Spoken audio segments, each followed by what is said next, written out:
Siyahan na uwi, kasayaw ng kamatayan.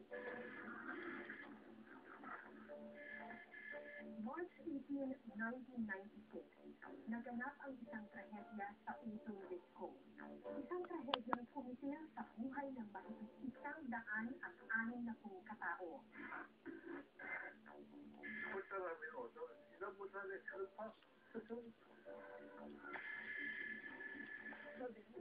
Hindi mo ko pagpapalito. Ba't wala? Hindi na talaga ako na. Ang yun ang minsan nandun, may kasi kung nakita kasi. Matapos ang 12 taong kalbaryo, bakit hindi pa rin natutultukan ang pamumot ng Ozone Disco tragedy? Ngayong gabi, muli nating balikan ang mga tanong ng nakaraan. Ako po si Tara David, para sa Case Unquote.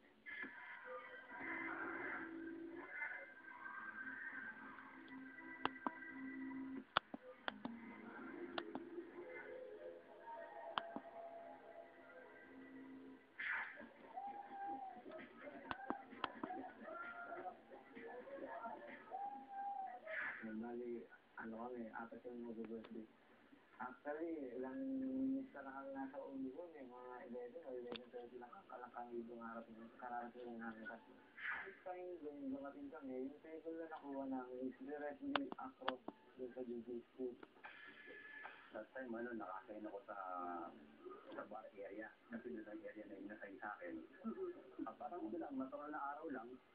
Eh, sakto, siguro mag-12 that time, o mag-12 siya, na umupoy sa may bandang part ng sa may right side ng DJ's booth, sa bandang taas. Ayun ang first time na dalawa na makapunta sa disco sa Ozone.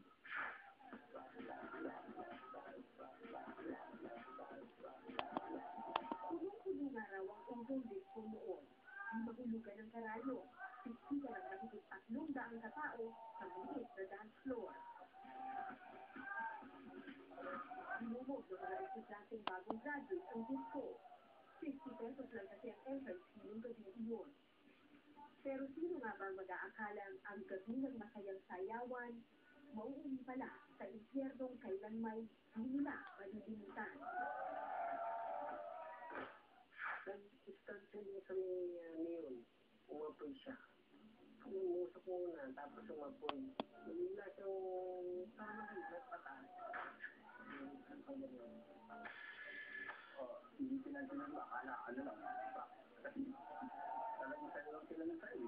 Bali, akala namin, pa-effect lang ng DJ yung pagka-brownout nung ilaw sa dance floor. Yung nga daw kami itlog, makayang apoy. Kasi tayo ibang tao, nag-aalisan na ano lang yung DJ, long time. Pero, tao naman ang tumakbo, magkakasabi din. Takbuhan naman yung Tatlong pinto ang kailangan mong daanan para makalabas ng Ozone Disco. Ang isa sa mga pinto, makipit at swing inside. Ibig sabihin, para makalabas ka ng dance floor, kailangan mo itong hilahin papasok sa loob. Pero dahil nagsulakan na ang mga tao, naging fire trap ito ng gabi iyon.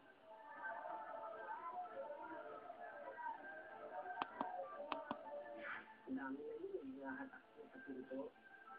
Yung nahatak ang pinto yun, ako hindi ako na sa kasi. Nahawi-hawi ko yan para malamig yung pinto, makalabas kami. Hindi ako din po tumakas na. Ang ginawa ko, kasi ang hindi na yung bilhin, tumakas ako, salita.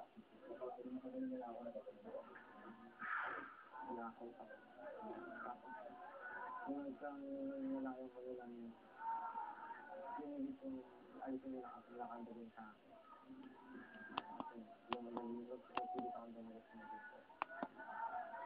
Walang buba ng fire extinguishers at ang masaklap, walang fire exit. Noong mga sandali iyon, isa lang ang binulong nila sa may kapal. Ang huli na sabi ko ng sarili ko, Lord, bahala ka na sa akin. Hindi, bakit? Ang gusto mo na ako ito. Ang naisip ko makalabas ako, saka yung anak mo, dalakaan na hindi pa.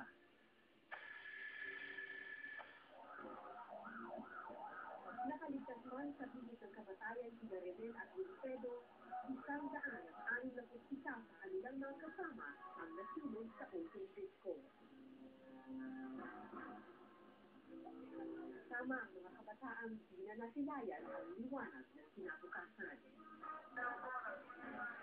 Tulong ninyo, instant award. Sino ka na nakabibigay sa akin, puntahan po siya. Maawa na po kayo sa isang magulang na katulad ko. Ganito ang sinapit ng dalawang anak ni Tatay Ed. Si Raydel na 14 na taong gulang at ang ating niyang si Roxanne na 16 na taong gulang noon. Naaya lang sila ng kanilang kapitbahay na pumunta sa ozone disco.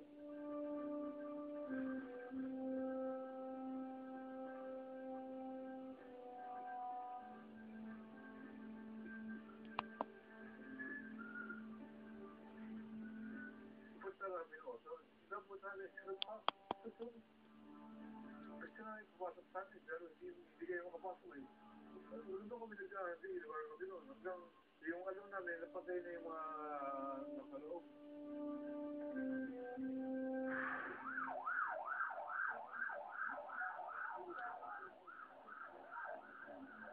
Pinilit ko yung tulak, hindi ko makapasok.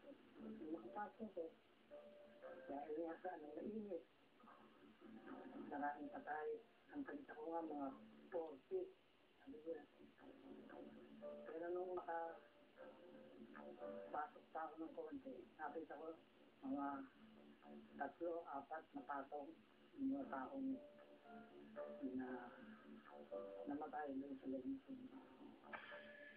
Kung akala nga namin nung una, pong lang kasi ano malambot siya mabilis pa. Pero nung lumiwanag, tao na pala yung mga nakapakan namin. Yung pagkasunog ng katawan nila ay tinatawag natin post-mortem na.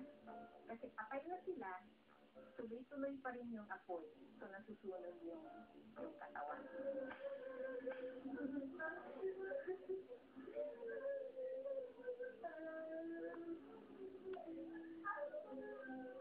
Nagkadikit ang mga biktima, nagkapalit-palit ang mga bangkay.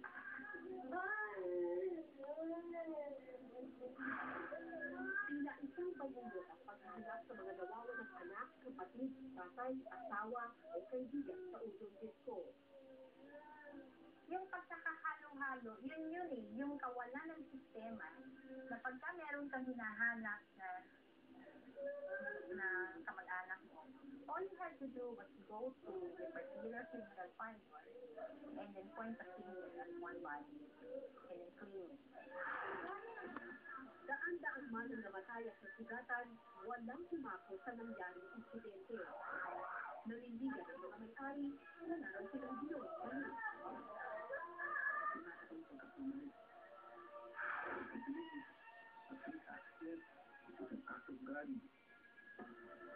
Hindi po natin pwedeng sabihin, paninisan Diyos, bakit? Talagang wala siyang fire escape. Ang sinasabi nilang fire escape, yung papunta sa Cubeta, ng Luskuhan na yun, tapos papasok sa ibang building na kusina naman na ibang building na hindi ka makatakbo.